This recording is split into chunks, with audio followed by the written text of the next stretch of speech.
ओम एकदंत महाबुद्धि सर्वसौभाग्यदायको सर्वसिद्धिकरो देवो गौरीपुत्रो विनायको। ओम गं गणपतये नमः। ओम गजाननं भूतगणादिसेवितं प्रकपीथजम्भोर्फलचारुवेक्षणम् उमासुतं शोकविनाशनं नमामि विघ्ने श्रीश्वरपाद पंकजम। जय महाविद्या, जे सकल सृष्टिर आधार, जे सकल विद्यार आसर, तारि पाद तले प्रणाम करी आरंभ करुछि आजिर एपिसोड। दर्शक बंधु, मु पंडित श्री सुशील कुमार दीक्षित और आपण देखुछंती मोर ज्ञान भित्तिक चैनल महाविद्या एस्ट्रो। दर्शक बंधु, ग्रह गोचर क्रम रे हेबाकु जाउछि अनेक किछि परिवर्तन। मु मोर चैनल माध्यम रे मासिक राशिफल तत्व हिसाब रे प्रत्येक मास परी एही सेप्टेम्बर मासर किसी राशिफलर तत्व आपन को कहूची। जातकरते आपण दशा महादशा भोग करुचंती, किंतु गोचर क्रम रे किपरि रहिबो आपनकर भाव भविष्यत बा किपरि रहिबो आपनकर भाग्य, सही विषयक किछि सम्यक आलोचना आमे हमर एही चैनल माध्यम रे करूचे। मु आज आपण को कहबी वृष राशि व्यक्ति विशेषक विषय रे। एही सेप्टेम्बर मासरे ग्रह गोचर क्रम रे किपरि रहिछि वृष राशि व्यक्ति विशेष मानकर क्यारियर, किपरि रहिछि स्वास्थ्य वृत्तिक कथा, किपरि रहिछि आपणकर आर्थिक स्थिति और केउ केउ दिग प्रति आपण हेबे सावधान और किपरि करिवे दुर्भाग्य को सामना बा तार प्रतिकार। आर्थिक स्थिति केउ मात्रा रे आपण को प्रभावित करिवो एही सेप्टेम्बर मासरे ग्रह गोचर क्रम रे आमे आज जानिबा एही तत्वभित्तिक किछि कथा। तबे एहा जानिबा आगरु आसंतु जानिबा किपरि रहिछि ग्रह गोचर वृष राशि पई एही सेप्टेम्बर मासरे। देखंतु वृष राशि रे व्यक्ति विशेष मानक पई शनि एही सेप्टेम्बर मासरे एकादश रे गोचर करुछंती, जहा मास तमाम रहिबे, जहा वृष राशि व्यक्ति विशेष मानक पई अति शुभकारी अटंती, जहा आर्थिक स्थिति और क्यारियर भित्तिक स्थिति को अति सुदृढ़ करिवे। आपण करुथिबा प्रत्येक परिश्रम रे आपण को सफलता शनि निहाती दउछंती। सेहि परि बृहस्पतिंकर गोचर ओ राहुंकर गोचर एही सेप्टेम्बर मासरे आपण को विदेश यात्रा रे सफलता दे पारंती बा विदेश रु किछि धन आगम करई पारंती, मात्र किछि अजथा खर्चर मध्य कारण होई पारंती।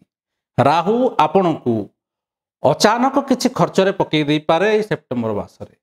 तेणु निजर खर्च प्रति सचेतनता निहाती रखंतु बा बजेट अनुजाई बा आय अनुपात रे व्यय को स्थिर करंतु।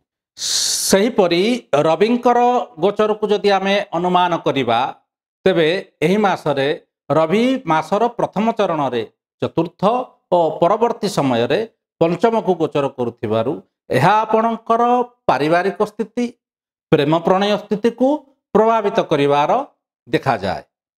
सही परि एही सेप्टेम्बर मासरे वृष राशि व्यक्ति विशेष मानक पई बुध शुक्रंकर स्थिति अति अनुकूल रहिवार देखा जाए, जहा पारिवारिक क्षेत्र रे सुख समृद्धि देउथिबा बेले स्नेह संपर्क स्थान को अति मजबूत करिवार देखा जाए।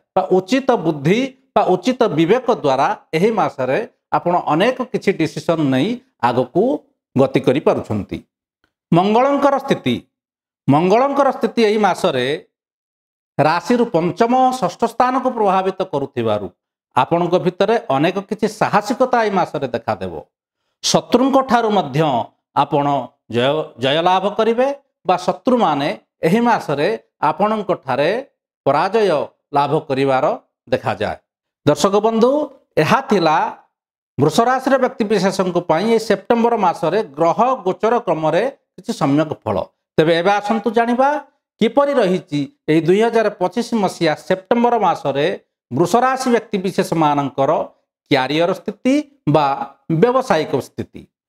एही मासरे क्यारियर भित्तिक जदि आमे विचार करिबा वृष राशि व्यक्ति विशेष मानक पई देखंतु मासरे शनि आपणक पई यथेष्ट शुभकारी हेतिबारु चाकरी क्षेत्र रे आपणकर पदोन्नति ବେତନ ବୃଦ୍ଧି ହେବାର ନିହାତି ଜଣାଯାଏ।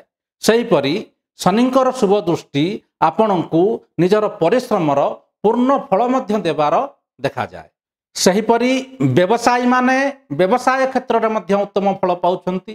ବୃଷ ରାଶିର ବ୍ୟକ୍ତିବିଶେଷମାନେ ନୂତନ କିଛି ସମ୍ପର୍କ ବ୍ୟବସାୟରେ ଯୋଡ଼ି ହୋଇ ଆପଣଙ୍କୁ ଅନେକ ଲାଭର ସୂଚନା ଦେଇପାରନ୍ତି। ବିଦେଶ ସହ ଯୋଡ଼ି ହୋଇ ଯଦି କୌଣସି ବ୍ୟବସାୟ ବୃଷ ରାଶିର ବ୍ୟକ୍ତିବିଶେଷମାନେ କରୁଥାନ୍ତି ତାହା ମଧ୍ୟ ଏହି ମାସରେ ଆପଣଙ୍କୁ ଅନେକ ଶୁଭକାରୀ ହେବାର ଜଣାଯାଏ। ତେଣୁ କ୍ୟାରିୟର କ୍ଷେତ୍ରଟି ବୃଷ ରାଶିର ବ୍ୟକ୍ତିବିଶେଷମାନଙ୍କ ପାଇଁ ଏହି ସେପ୍ଟେମ୍ବର ମାସରେ ଅତି ଅନୁକୂଳ ରହିବାର ଦେଖାଯାଏ। କିପରି ରହିବ ଏହି ସେପ୍ଟେମ୍ବର ମାସରେ ବୃଷ ରାଶି ବ୍ୟକ୍ତିବିଶେଷମାନଙ୍କର ଆର୍ଥିକ ସ୍ଥିତି? ଦେଖନ୍ତୁ, ଆର୍ଥିକ ସ୍ଥିତିଟି ଦୁଇ ପ୍ରକାରର ରହିଛି ଆପଣଙ୍କ ପାଇଁ। ଗୋଟିଏ ପଟେ ଶନି ଆପଣଙ୍କର ଆୟ ବୃଦ୍ଧିର କାରକ ହେଉଥିବା ବେଳେ ଅନ୍ୟ ପକ୍ଷରେ ରାହୁ ଓ ବୃହସ୍ପତି କିଛି ଜରୁରୀକାଳୀନ ଖର୍ଚ୍ଚ ପାଇଁ ଦାୟୀ ହେଉଛନ୍ତି ବା କିଛି ଅକସ୍ମାତ ଖର୍ଚ୍ଚ ଆପଣଙ୍କ ଠାରୁ କରାଉଛନ୍ତି। ତେବେ ଆମେ ଜାଣିବା ଏପରି ମାସଟି ଆର୍ଥିକ ଦୃଷ୍ଟିକୋଣରୁ କିଛି ମିଳାମିଶା ରହିଛି। ତେଣୁ ନିଜର ଆୟ ଅନୁପାତରେ ବ୍ୟୟ ବରାଦ କରିବା ନିହାତି ଆବଶ୍ୟକ ରହିଛି। ଏହି ମାସରେ ଆପଣଙ୍କ ପାଇଁ ଜଗି ରଖି ଖର୍ଚ୍ଚ କରିଲେ ନିହାତି ଆପଣ ଏହି ମାସରେ କିଛି ସଞ୍ଚୟ କରିପାରିବେ।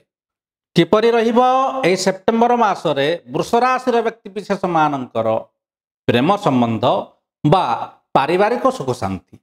ଦେଖନ୍ତୁ ଦର୍ଶକ ବନ୍ଧୁ, ବୃଷ ରାଶିର ବ୍ୟକ୍ତିବିଶେଷମାନେ ଏହି ମାସରେ ପ୍ରେମ ସମ୍ପର୍କରେ ଅତି ସୁମଧୁର ସମ୍ବନ୍ଧ ଯୋଡ଼ିବାକୁ ଯାଉଛନ୍ତି। ନିଜ ଜୀବନସାଥୀଙ୍କ ସହ ଉଚିତ ବୁଝାମଣା ଆପଣଙ୍କୁ ପ୍ରେମ ସମ୍ପର୍କରେ ଅନେକ ସୁଧାର ଆଣିବାର ଦେଖାଯାଏ।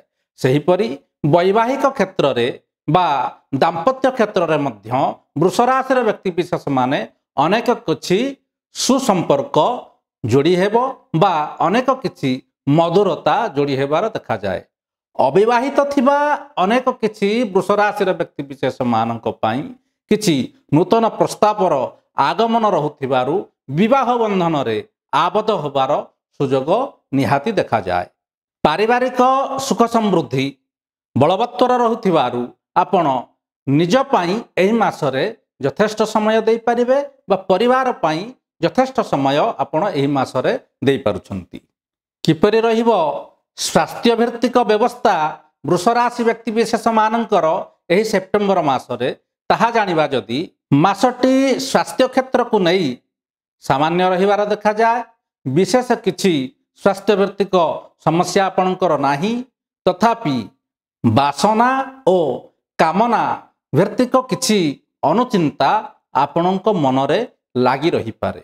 ତଥାପି ଷଷ୍ଠସ୍ଥ ମଙ୍ଗଳ ଆପଣଙ୍କୁ ପୁରାତନ ରୋଗରୁ ଆପଣଙ୍କୁ ମୁକ୍ତି ଦେବାର ଦେଖାଯାଏ। କେଉଁ କେଉଁ ଦିଗ ପ୍ରତି ଦେବେ ବିଶେଷ ଧ୍ୟାନ ବୃଷ ରାଶିର ବ୍ୟକ୍ତିବିଶେଷମାନେ ଏହି ସେପ୍ଟେମ୍ବର ମାସରେ ତାହା ଯଦି ଆଲୋଚନା କରିବା, ପ୍ରତି କ୍ଷେତ୍ରରେ ନିଜର ଆଚରଣ ବା ବାର୍ତ୍ତାଳାପକୁ ସଂଯମତାରେ ରଖନ୍ତୁ।